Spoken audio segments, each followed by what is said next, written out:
Ayan lang ang sinasabi ko sa inyo. O, pabango na pang malakasan ba ang hanap nyo, Babs? Eto na yun, ang gigigilok talaga. Bakit? Amoy creamy coconut vanilla? O, malaki, mura, mabango. Kaya kung pabebe ka, bagay na bagay sa ito lang gigigilok sa mga paganyang-ganyan. Pwede sa babae, palalaki, mura. Mag-check out nandito yung Yellow Basket para hindi ka na grade 2. Go! Oh, hanger na flexible at matibay bang ang hanap ko, sinasabi ko sa'yo. Eto na yun. Hoy, ganito hanger nyo, wag nyo kong inaano. Oh, isang ganun palang, Bebs. Putol na, eto. Kahit kanyang ganyanin mo pa yung Bebs. Oh, oh. Nagigigil ako.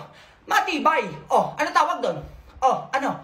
Flexible, Bebs. Parang bobo ka naman dyan. Hindi ka na grade 2. Oh, baka maghanap ka pa ng iba, sinasabi ko sa'yo. Parang bobo ka na dyan. Ihagis natin lahat to, Bebs. Para maniwala kayo dyan. Hindi lang sa inyo. O, kahit kayo nang ganyanin pa natin yung Bebs. Hindi ang mapuputol, sinasabi ko sa inyo.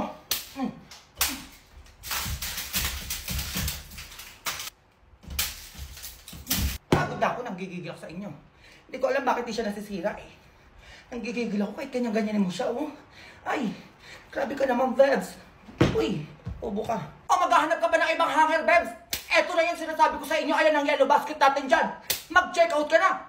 Para hindi ka nag-grade 2. Go. Ayan ang sinasabi ko sa inyo. Oh, lagayan na sapatos ba ang hanap nyo, Babs? Eto na yung pang malakasan. Bakit? May 6 layers tayo dito, clear? Eto naman may 6 layers tayo na pag ganito. May 3 layers din yan, sinasabi ko sa inyo. Oh, ayan siya pag nilagay nyo dito yung sapatos nyo, Babs. Maganda-ganda, makikita mo yung loob. Eto naman kung ayaw nyo, eto may pag-ganyan-ganyan, aesthetic. Oh, sobrang mura, sinasabi ko sa inyo. Mag-check out, nandito yung Yellow Basket, nakikita nyo yan, ha? Para di ka nag-grade 2 kung di nyo pa alam yan. Mag-check out, go.